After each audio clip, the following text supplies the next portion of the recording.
What is your Tinder horror story? Story 1.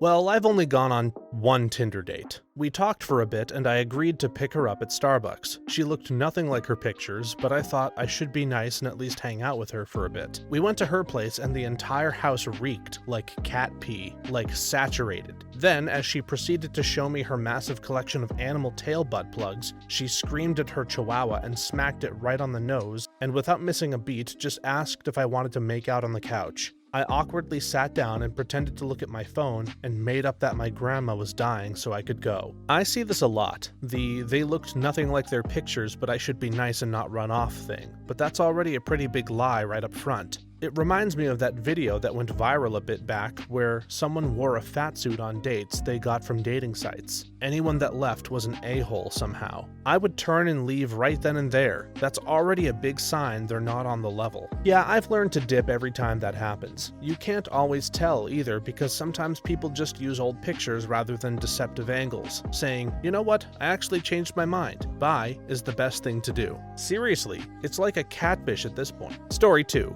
Talked to him for 2 weeks before we went out, and there were no red flags, so we ended up going out to dinner. I said I hadn't been out in a while because I was trying to save money for a washer and dryer. He told me that instead of saving for that, I should save for a breast implant. I didn't even know how to reply, so he followed up with, "No, it's not a bad thing. My sister and mom both had small tits and got breast implants and they look amazing." This is all before the waitress even brought our drinks. I just got up and left. That reminds me, one time when I was about 19, I was at a club. A man approached me looking delighted and said, "Wow, you don't have to have big melons to be hot," as though he'd just discovered that someone could be attractive with a C cup. And lucky me, I got to watch this enlightenment happen in real time. I also just silently walked away. I'm still irked by that comment almost 10 years later.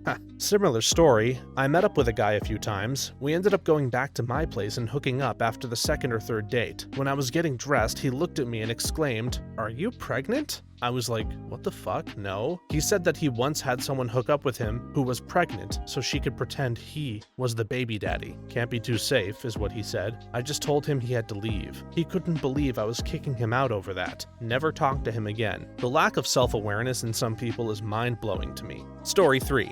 Met up with a Tinder girl at Dave & Buster's. She brought me there for a freaking pyramid scheme sign-up presentation. Guess I respect the hustle. Ugh, happened to be in college, but this was in the early 90s, so no Tinder obviously. Met this attractive girl on campus and we had coffee. Then lunch. Nothing ever physical, but she seemed into me. One day she calls me and asked me to come by her office. I'm thinking, weird, but okay. I go and she meets me and brings me in this room, and there's about 10 other guys around my age all sitting around this conference table. We're all looking at each other with these WTF expressions on our faces. Then the girl comes back in with her boss and the sales pitch starts. The scummiest thing I've ever done was kind of the reverse of this. My LinkedIn is infested with pyramid schemers. Had this one girl reach out to me about my company and my position. Was working recruitment for the team at the time, so I think she knew I could get her an interview. She asked to have an informal meeting in our area, and after about 5 minutes over coffee, I realized I was in the middle of a pyramid scheme pitch. She wasn't interested in the role at all. She was only interested in getting access to my professional network. I was so pissed I had been tricked at the end of the meeting that I straight up offered her an ultimatum. I said I'd do her dumb pyramid thing if she went on a date with me. This went on for 2 to 3 dates before I could tell she was getting annoyed and uncomfortable herself. I blocked her and ended it at that point. She was good looking, so it was nice to bring her out, and I felt I had wasted enough of her time to finally be even. Still felt bad about it though. My friends were all in on it too. While going on a second date is pretty much asking to be scammed at this point. Story 4. We were supposed to meet at 9 p.m., but he fell asleep and called me at 9:30 when I was already at the carnival. I told him not to bother coming as I didn't want to see him. He asked for another chance and I agreed. Unfortunately, my dad got really ill and had to spend the next 6 weeks in the hospital with me visiting him daily. I had no time for dates and he got extremely mad. He made a fake Instagram account which he used to follow me and everybody that I followed. He then saw me in a friend's Instagram story and showed up to the restaurant we were at. He called me a whore and a liar, and we had to threaten to call the police because he would not leave. More context, he had my number and kept calling me using different phones. I knew it was him because he'd just be silent and I could hear him breathing. He did this for over 10 months. I was even living in a different country towards the end. One day, I was expecting a call from a friend and had missed a call from a landline, so I called back. It was his mom. I explained to her what was happening, and after a long silence, she said, "Please don't call the police. I will talk to him." Never heard from him again. My latest ex is currently doing something similar. We were on and off on a weekly basis. A very toxic relationship. In the end, she baited me over to her house by saying she'd throw away the stuff I left at her house, immediately after saying we could meet up and exchange items. I showed up when she claimed not to be home and got pepper sprayed, and the cops called on me as if I was a burglar. I waited for the cops in the front and she got arrested for domestic violence. 6 months later, I still get calls from random numbers that are silent until I say something, and then they hang up. 100% my ex trying to hear my voice again. I also get texts offering hookups from strangers, which I also assume is her. Very pathetic, and I'm changing my number soon. Story 5. Matched with my best friend's fiance after the engagement party. Screenshots of everything, and lost my BFF because I don't play that. I was uninvited to the wedding. The marriage lasted 18 months. Edit. Thank you for the gold award. Since so many have asked, I did not swipe right. I took a screenshot and asked my friend what she wanted me to do. She asked me to swipe right and see if he was active. I did, and he messaged me asking to hook up. I told him off. He still wanted to hook up. I gave her all the screenshots. He uninvited me from the wedding because he was certain I would embarrass him. He was correct. I wouldn't sleep with my friend's fiance, nor would I pretend that he wasn't a jerk. That's why the friendship ended. She was from a culture that required marriage before children. She was desperate for a baby and thought he was her last chance. He was running for public office and wanted a smiling wife and a cute baby. Yes, they both used each other. I was at the wedding party, and one of the other groomsmen, let's call him Dickie, was engaged. I was at the wedding with my wife. Dickie's fiance started flirting with me hardcore when we spoke alone, clearly wanting some kind of hookup. I don't cheat. Later, when we were drinking together, I told Dickie what happened. He got furious at me, like he wanted to fight me kind of mad. Then, when the wedding was over, he and my friend got together and trash-talked me so much, and then my friend met with me to tell me how I messed up. Guys don't do that, I told him. If my fiance started flirting with a friend, I would sure hope that friend told me. That's what friends do. Save someone from a big mistake. Dickie travels a lot for work. They cheat on each other all the time. They stay together because he got her pregnant and there's a child. Yeah, I'm the a-hole. This is kind of related. I met my husband on Tinder. When we started dating, I deleted the app, but I guess not my actual account, as it was still floating around on there. When we got engaged, I got a message from an unknown person on Facebook saying, "Engaged but still on Tinder, huh? Dumb bitch." I just ignored it because I wasn't actually there, but I thought it was funny someone tracked me down and felt the need to message me. Some of these guys can get really desperate over someone you simply swiped right on. Story 6. We lived about 25 minutes from each other, so agreed to meet at the beach pier about halfway between. Before the meeting, we had been texting and he seemed totally normal. I was already at the pier when he texted me saying he couldn't meet me there because his license was revoked, and it was too far for him to walk. I should have just left then, but I agreed to meet him at a pizza place closer to him. I get there, and I'm standing outside when I see him and quickly realize the pics from his profile were at least 3 to 5 years old. Homeboy looks like the dollar store version of himself. Greasy, looks like he hasn't showered in days, hair undone, holes in his shirt. I awkwardly give him a side hug and suggest we get a seat, and he says, "Oh no, we're not getting pizza. Let's go to the park." I awkwardly say, "Okay," and as he talks, I realize his gums and tongue ring are stained black from smoking. By this point, I'm completely turned off and I'm just keeping up with formalities. So we get to the park and find a bench to talk, and before I can sit down, homie pulls me onto his lap, squeezing me and saying, "God, baby girl, you're so freaking cute." I awkwardly scooch away and try to get a conversation going. He pulls out his phone and starts texting for a few minutes, not really listening to me, before interrupting with, "Have you smoked? My friend is a plug. We could go back to my place for a bowl." I decline. "Oh, come on, baby girl, my place is just right there. We could have some fun, too." I decline again. Next thing you know, he pulls me close by the face and whispers, "You're so innocent," before broad-tongued licking my face from chin to ear. Shell-shocked, I just sit there for a moment processing what the hell just happened as he keeps talking about weed before I decide to fake an urgent phone call and leave. This reminds me of this one guy who called himself Jade. I could tell he was into the game by his stupid fake name, Magic Tricks, which I actually like, and some light negging I observed. I was in my friend's driveway getting ready to leave, and he followed me to ask for a hug goodbye. I gave him a side hug and he pulled me in and grabbed my hair and pulled it. He said, "I know you innocent girls like that." I for sure did not. Yikes. This is the sort of thing that makes me wish more of us, me included, practice saying things like, "Sorry, this is not working out for me," and leaving. Or after the face lick, "What the hell? I'm going." You shouldn't have to fake a call to get away from that. P.S. I know that is simple to say from the outside and less so at the moment, but that's why it's something we should be taught to practice. Yeah, there's no time to be nice in these sorts of situations. Story 7.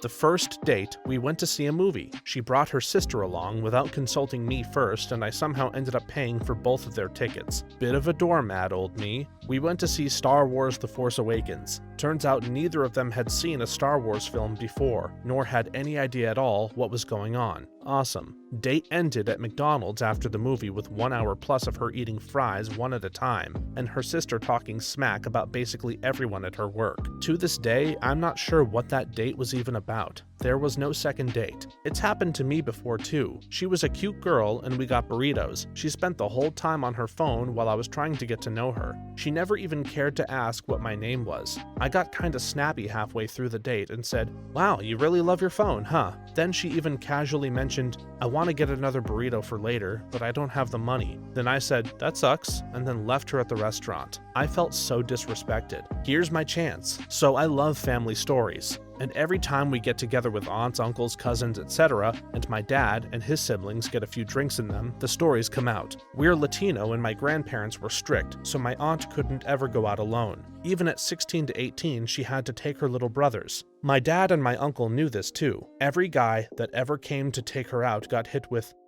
so my little brothers have to come too, at the door. They laugh hysterically every time they tell this because of all the free days at the beach and food these guys had to fork out on a couple of 9-year-olds. Story 8. This girl I matched with just messaged to troll me. I was like, "Hey, what's up?" And she was like, "Don't talk to me unless you plan on fucking me with your 9-inch wang." I forgot what my reply was, but she obviously never messaged back. Then a week later, I was getting McDonald's and this girl was the one who handed me my food. She recognized me instantly and just had this total look of fear in her eyes. I walked out of there so quickly. That poor girl thought I purposefully sought her out to confront her or something. I once bumped into a guy from a dating site IRL like that too. We had messaged briefly. He didn't seem terribly interested and seemed like he just kind of thought he could do better. So it just kind of trailed off after a day or two of chatting. About a month later, I stopped by the liquor store around the corner from my house to pick up a couple of airplane bottles to sneak into the movie theater because I was on my way to meet a different dude for a date who is now incidentally my BF. And there he was working the cash register in the liquor store. Now normally I'm not one to judge someone on their job, but after the way he had been acting like he was too good for me, I almost laughed out loud when I saw him. On top of that, he was bald, which he had deliberately hidden in all of his profile pictures and not mentioned when we talked. Since I was on my way to a date, I looked fly as hell and smelled great and had been turning heads in the store before I even went up to the counter. So I know I was doing something right that night. I'm not a model by any means, but I have my moments, and that night was one of them. I'm not gonna lie, that was one of the more satisfying moments of my adult life. He looked confused, then recognized me, then looked embarrassed, then sad. I didn't mention anything, just smiled and paid for my stuff, and said have a good night, and headed out. Later that night, he started messaging me more eagerly this time. I told him thanks, but I was busy, and shortly after deleted the app because I had met someone. And to be honest, that guy didn't even really look that great. His pictures were very deceptive, so I guess in the end, I really dodged a bullet. Story 9.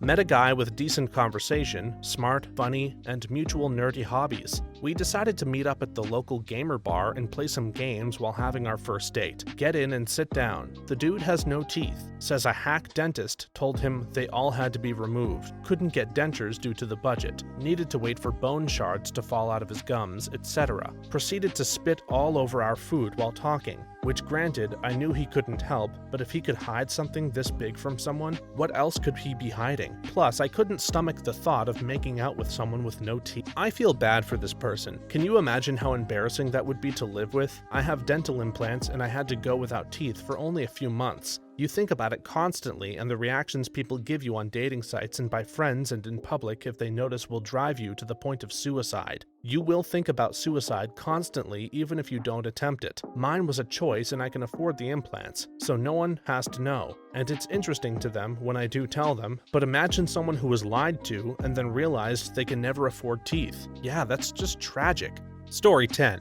A chick said she was having a work party at her house and I should come over. It's BYOB, so I brought a six-pack for myself. Went to her place and noticed more than half of the people there were younger, 17 or 18, while I was 21 and the girl was also 21. Then they gathered everyone in the living room and proceeded to talk about the job. Turns out it was one of those pyramid scheme recruiting gatherings. I just sat there drinking my beer, the only one drinking, for 2 hours because I thought it was rude to leave. After all, they were telling sob stories and saying how much this job had helped them. Sat there listening to some head of the group guy saying how we can make millions in a short amount of time. Saying BS like, you see my BMW 3 Series out front? That's a company car that you can drive around in if you do what we do. It was sad because they were trapping low-income teens who decided not to go to college and to join them. After the pitch, I pretty much had enough and was preparing to leave. Then the girl came up to me and asked, "What do you think?" And I just said it's not for me and I'm leaving.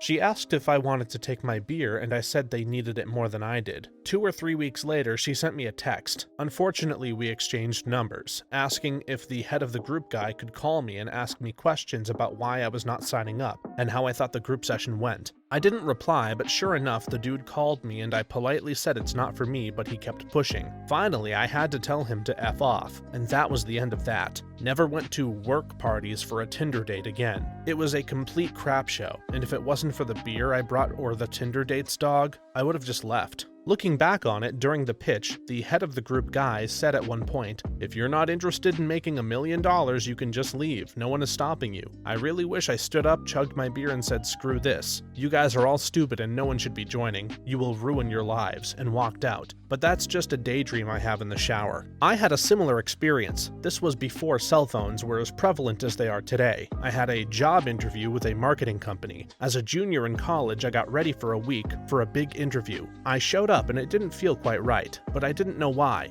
A group of 3 new candidates show up. I'm told we are going to go on a short drive to get a sample of the marketing work. Well, we get taken 30 across town and we're essentially told we need to door-to-door sales of magazines all day. It felt like a big scam. The rest of the group was in on it. It was like I was the new recruit being coerced into the scam. I had the foresight to grab my resume from the counter before we left, so they didn't know where I lived. I knew I had to get it from the car before I could bail, so I sold magazines until lunch. The shady lead guy wants Wendy's, and on the way stops at a red light and I see a taxi at the gas station. In a split second, I grabbed my resume, jumped out of the car, and said it's not going to work out. Got the hell out of there. Ran into the gas station and said, "Whoever's taxi, I'm your next fare." Tipped him well and had to covertly jump in my car back at the headquarters. It was a sketchy experience, but I won't forget it. I once thought I was going on a sort of lunch date. When she showed up, she had one of those MLM guys with her who put the pitch on me. I knew right away it was BS, but stayed because I didn't want to be rude. He asked me what I wanted to achieve in life and I replied world domination. He tried to recover by clarifying if I meant like taking over the world of business or some such. However, I responded with, "Oh no, like with flaming torches and pitchforks and stuff," or something to that effect. To his credit, he soldiered on through.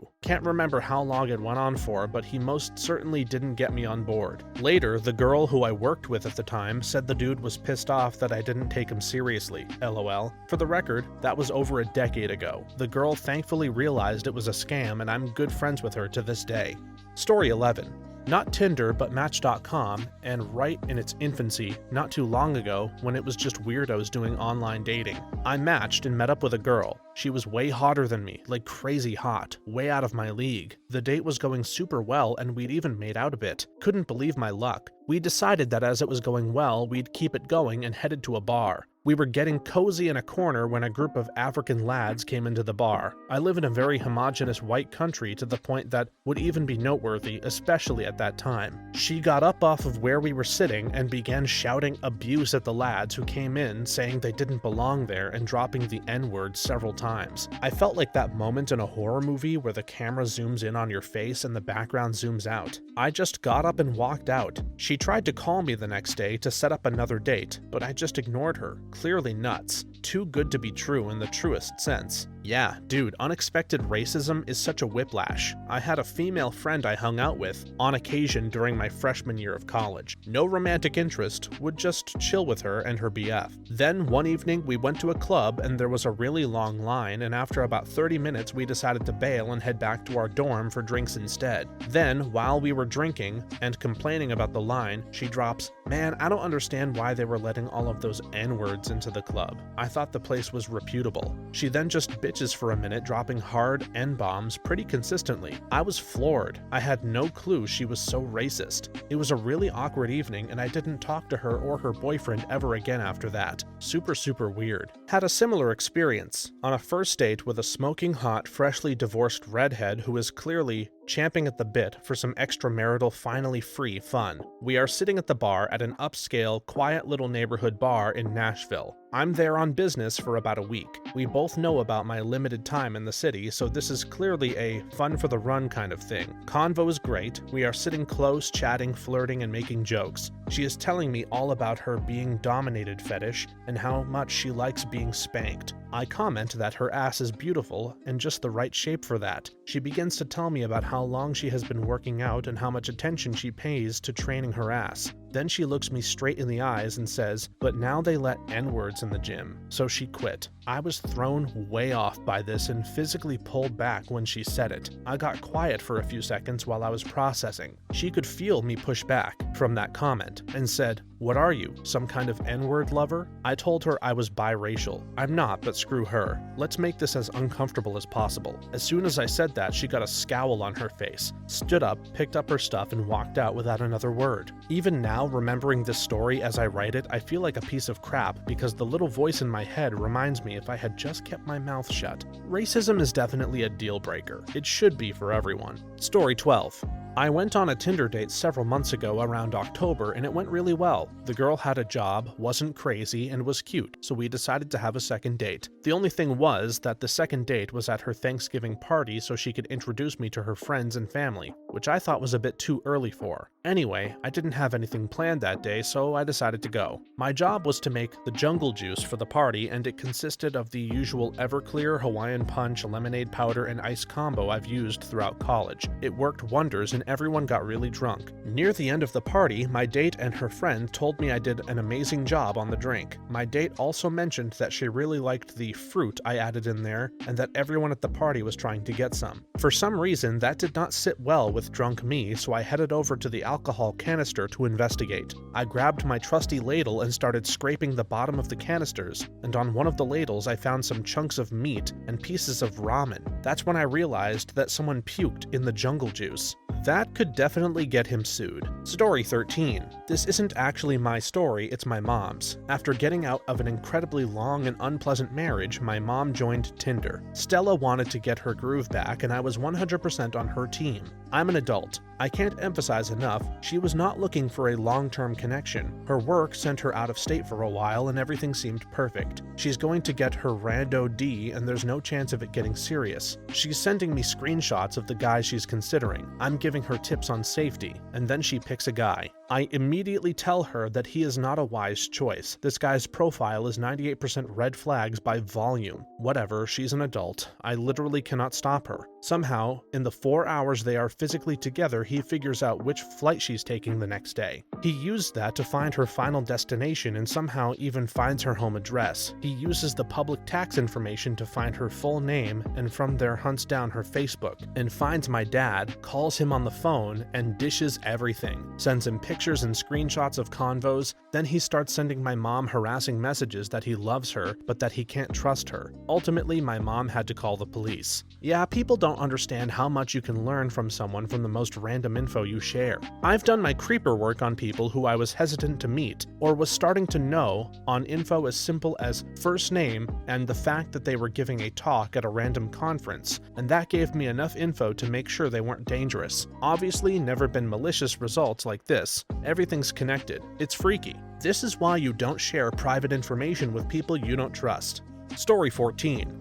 I went on a Tinder date a couple of months ago on a Sunday afternoon. Met up with the guy around 3. He had a really good energy and was funny and complimentary. The place we wanted to go to had a long line, so we went to another restaurant on the water for a drink and appetizers. He started slamming down Mai Tais. I had 1, he had 3. They were strong. Like I was tipsy and borderline drunk off of 1. The bar had a 2 Mai Tai per person limit, but he found another bartender to get his 3rd. He got drunker and drunker and started telling me he loved me, joking at first, but getting increasingly serious. As we left, he asked me to marry him. I kind of laughed it off and was like, maybe we take it slow, we just met each other. He got so mad he stormed off and left me on a street corner. Then as soon as he got home, it was 5 p.m., he started texting me, come over and I miss you. He was 43. What the fuck? I dated a guy I met online who told me he loved me on a first date, but I'll admit I was so damn depressed I didn't care. Even after I realized I wasn't sexually attracted to him, I stayed with him for a couple of months. And we lived a couple of hours apart, so I'd get a lot of I miss yous and he'd cry when he had to leave my city and go home. I finally told him that it wasn't working and I realized I was leading him on and that was wrong of me. 2 months later, I got a text saying he found someone else and got married, and she was so much prettier and skinnier and sexier than me. Just a paragraph ragging on my appearances, which he knew I had low self-esteem issues. I couldn't help myself. I looked her up. She was not skinnier, and based on how she looked, I'm fairly certain she had some kind of genetic disorder that likely wouldn't have left her competent to even be able to consent to marriage. I don't mean that to be an insult, just a fact of life. Now I kind of wonder if I should have called APS. Story 15. Not me, but I worked as a bartender for a while and heard a lot of horror stories secondhand. Who was a regular came in and told me about an awful Tinder date that she had. Not sure of the specifics, but it wasn't bad enough for her to not bring him home afterwards. He leaves the next morning. She brushes it off as a one-night stand, and a few days later her debit card gets declined. Odd, since she is a bartender herself at a fairly busy place in our city and is good about saving, and is usually flush with cash. She goes to check her debit card, and it turns out there were a bunch of charges at Best Buy, Grubhub, and a bunch of other stuff. Curious, she checks her credit card too. There she found a bunch of charges for streaming services, Netflix, Hulu, Sling, everything. She goes to confront the guy and finds out he deleted his profile, but she remembers a friend they had in common on Facebook. She reaches out to the mutual friend to try and track him down, and it turns out he did the exact same thing to that mutual friend. Not sure of what the outcome was, but she was out for blood after a mediocre hookup turned into a serious case of identity theft. How attractive do you need to be to do this to multiple people? Thanks for watching until the end. If you have a similar story that you would like to share with us, leave it in the comments below. If you enjoyed this video, please leave us a like and subscribe. For more videos like this one right now, please stop by our channel. Thanks again, and see you next time.